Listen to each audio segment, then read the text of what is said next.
If your goal is to buy a home in 2020, maybe you want to reduce your debt, or maybe you own a home and you want to get out of debt entirely. I am very proud to say that Angela and I are debt free.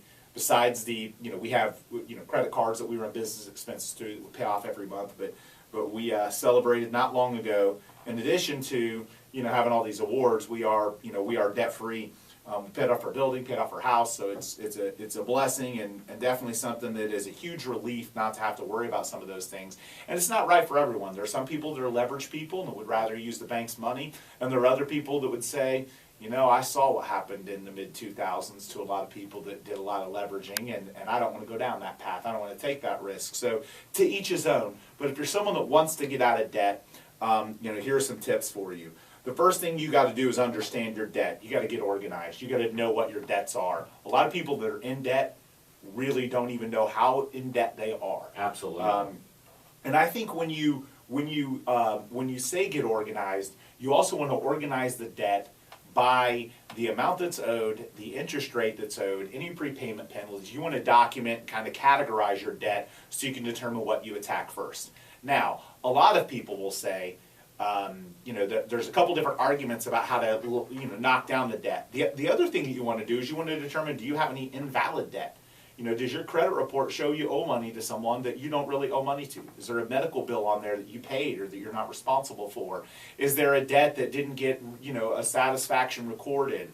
There's all those types of things that you can check into to make sure that one, it is an actual There's a debt. stunning amount of mistakes on people's credit reports. Oh, We it's see crazy. it every single day and, Yep. and whatnot, so it's worth looking into. Yeah, and there's so many free monitoring services out there now. Yes. Just about everyone was involved with some sort of breach or something to where you're going to get, that taken care of. So I think that the one thing that I always tell people is that develop a plan, because if your goal is to get out of debt, I see people all the time that have, they've got one loan amount that's got 4% interest and one loan amount that's 9% interest. Logically, you would want to pay off the 9% interest as quickly as you could. Some people, like Dave Ramsey, for example, who's he's a financial advisor and financial celebrity really. He says pay off the smallest balance first because then you have the satisfaction knowing that you paid that one off. So again, there isn't really a right or wrong. I'm more of a pay off the higher percentage first because that's going to put more money in your pocket, and maybe I'm less of the person that's going to have an emotional feeling about that I paid one of them off. I'd much rather focus on the structure of putting the most money in my pocket and paying off the highest interest rate one first. You also want to know if you have balloons, there's all kinds of things where you may have a balance due at the end of a period.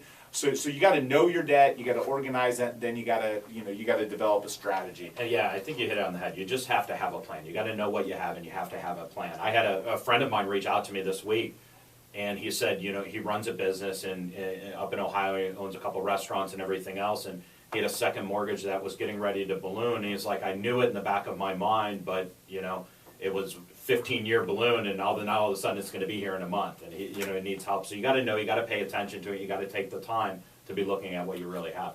And I think the other thing is sometimes sometimes there's debt consolidation that can help you. I've seen people with exorbitant interest rates, maybe on their business, but then on their home they don't have they have gobs of equity. Right. Or a situation where someone has a great credit score and can get a personal line of credit at a lower rate. So it takes work though. You're going to have to call around. You're going to have to ask some people. You're going to have to look at, can I do a refinance? Can I do a home equity line of credit? Far too often, I think people that start to run into financial problems, they go to the easiest money to get first. Right. If someone's giving you easy money, it's going to be expensive. You're going to pay a lot for that money.